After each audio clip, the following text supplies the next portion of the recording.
বাংলাদেশের ইন্টারনেট একা একা বন্ধ হয়ে যাওয়ার প্রবক্তা জুনায়েদ আহমেদ পলক তার আইনজীবী সম্প্রতি আদালতে বলছে যে তার যে টাকা আছে সবগুলো বৈধ টাকা এবং এই টাকার যেসব উৎস থেকে আসছে এর মধ্যে মেইন উৎসটা হচ্ছে বা অন্যতম একটা উৎস হচ্ছে মাছের ব্যবসা।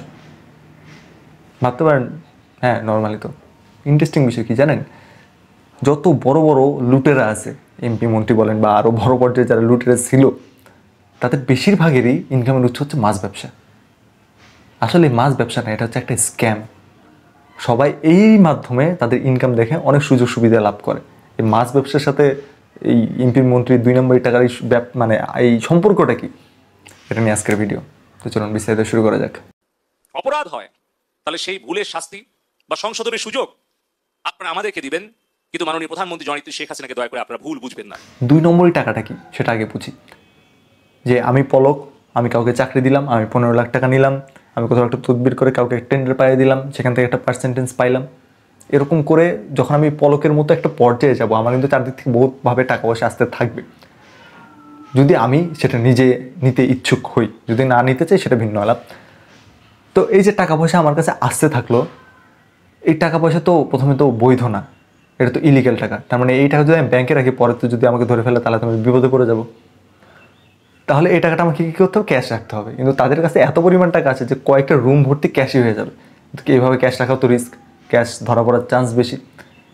আবার ক্যাশ যে ধরা পড়ার একটা তো চান্স বেশি, আবার ক্ষতিগ্রস্ত হওয়ারও চান্স বেশি। আপনার ইঁদুর টাকা খেয়ে ফেললো, আগুন লেগে সব টাকা নষ্ট হয়ে গেল, মানে সেই দিক থেকে রিস্কের জায়গা আছে। সেই সব রিস্ক অ্যাভয়েড করে এই টাকাটা সুন্দর একটা ডেস্টিনেশন হচ্ছে মাছ ব্যবসা। আরও যদি বড়ে বলি তাহলে হচ্ছে অ্যাগ্রো ফার্ম বিজনেস। কীভাবে? প্রথমে কি করব, আমি পলক, আমি আমার নামে বা আমার সন্তানের নামে বা আমার ওয়াইফের নামে প্রথমে একটা অ্যাগ্রো ফার্ম দিব, একটা পুকুর নিব, একটা পুকুর লিজ নেবো বা কিনবো, যাই হোক।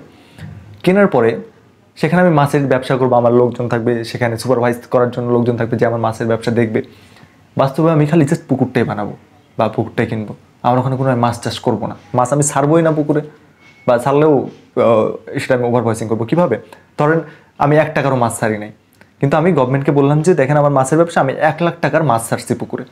1 লাখ টাকা আমার বৈধ উৎস, তারা এমপি মন্ত্রী পর্যায়ে তাদের 1 লাখ টাকা খুব সামান্য একটা অঙ্ক। এবং পরবর্তী সিজনে দেখালো আমি ওখান থেকে 10 লাখ টাকার মাছ বিক্রি করছি। প্রথমে দেখেন পুকুরে কোনো মাছই নাই, 10 লাখ টাকা আমি দেখালাম। এখন গভর্নমেন্ট তো এসে দেখবেন আপনি কয়টা মাছ ছাড়ছেন, সেই মাছ থেকে কয়টা বাচ্চা দিল, কয়টা ডিম দিল, কয়টা মাছ হইলো। অ্যাগ্রোতে এই সিস্টেম, এই ঝামেলাটা নাই। তো আপনি দেখালেন যে আপনার মাছের ব্যবসা থেকে 9 লাখ টাকা লাভ হয়েছে। এই 9 লাখ টাকা আপনি কী করছেন, ওই যে আপনার রুম ভর্তি টাকা আছে ওখান থেকে আপনি 9 লাখ টাকা নিয়ে 2 নম্বরের টাকা নিয়ে গভর্নমেন্টকে দেখালেন বা ব্যাংকে রাখলেন যে এই যে আমার এই 9 লাখ টাকা আসছে আমার ওই মাছের ব্যবসা থেকে, লিগ্যাল টাকা। আমি ওই টাকার উপর ট্যাক্সই দিলাম, ওই পুরো টাকাই তো আমার ফাও টাকা, মানে ফাও পাইছি, আমি দুর্নীতি করে পাইছি। তো ওখান থেকে যদি আমার ট্যাক্সও দিতে, আমার তো কিছু যায় আসে না। আমি ব্যাংকে টাকা ফালায় রাখলাম, ইনভেস্ট করলাম, মানে টাকাটা লিগ্যাল হয়ে গেল। সেমভাবে আমি অ্যাগ্রো বিজনেসে যদি বলি, আমি একটা গরুর ফার্ম দিছি, গরু আমার আছে 5টা, আমি বলবো আমাদের 100 গরু আছে, গরু 5টাই থাকবে। তারপর বলবো আমি প্রতি বছর গরু বিক্রি করতেছি, প্রতি বছর এক গরু 10টা করে বাচ্চা দিচ্ছে, গরুই নাই এগুলো হুদাই, সেই 10টা বাচ্চা আমি আবার বিক্রি করতেছি, বা 10টা বাচ্চা থেকে আমি প্রতি বছর আরও 20টা করে বাচ্চা পাচ্ছি।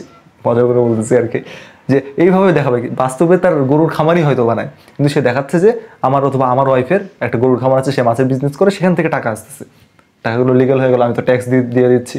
তারপর সেই টাকা আমার ব্যাংকের অ্যাকাউন্টে পড়ে থাকলে তো আমাকে কেউ কিছু বলতে পারবে না। আমাকে যখন ধরবে কই থেকে টাকা আসছে, মাছের বিজনেস থেকে টাকা আসছে। এই পলকের ক্ষেত্রে সেম হয়েছে। তারা আদালতে তার আইনজীবী বলতেছে আমার মক্কেল তো মাছ ব্যবসা করছে, মাছ ব্যবসা করে সেখান থেকে ইনকাম করছে, এটা আদালত এখানে প্রশ্ন তুলতে পারে না। দেখেন আপনার যদি ট্যাক্স বা যে লিগাল সার্টিফিকেট লাগে আমি সব দিচ্ছি, তারা সবগুলো অ্যাকচুয়ালি দিতেও পারবে। কিন্তু ঝামেলা কোথায় থাকে? ঝামেলা থাকে হচ্ছে ওই পুকুরে, ওখানে তো আমার মাছই নাই, কিন্তু ওখান থেকে তো আমি হিউজ টাকা ইনকাম করে বৈধ করে ফেলছি। আর তাদের কাছে এত অ্যামাউন্টের টাকা থাকে যে এরকম মাছ ব্যবসা আপনি কয় টাকা বৈধ করবেন? খুব বেশি টাকাও বৈধ হয় না। বাকি টাকা কী করবেন? বাকি টাকা পাচার হয়ে যাবে। আর বা পাচার করার জন্য যে টাকা, সেটা তো আপনার লিগাল হওয়ার দরকার নেই, বরঞ্চ ইলিগাল টাকায় আরও পাচার করবেন। সেই টাকা পাচারেরও ইন্টারেস্টিং পয়েন্ট আছে। টাকা পাচার হয় কীভাবে? অন্যতম একটা মাধ্যম হচ্ছে হুন্ডি। যারা প্রবাসী ভাই বোনেরা দেখতেছেন তাদেরকে রিকোয়েস্ট করবো যে হুন্ডি কখনো ইউজ করবেন। আপনার হুন্ডিতে কিছু রেট বেশি পাবেন, সেই রেট বেশি পাওয়ার জন্য আপনার আরও দেশ থেকে টাকা পাচার হয়ে চলে যাবে। কীভাবে? সেটা নিয়ে আলাদা ভিডিও বানানো আছে। হুন্ডি ছাড়াও আর কীভাবে টাকা পাচার হয় সেগুলো নিয়ে আলাদা ভিডিও বানানো আছে চ্যানেলে। আর অর্থনীতির যে মারপ্যাচগুলো আছে সেগুলো নিয়ে আলাদা প্লে লিস্টও করা আছে, ঘুরে আসতে পারেন। ভালো লাগবে হয়তো।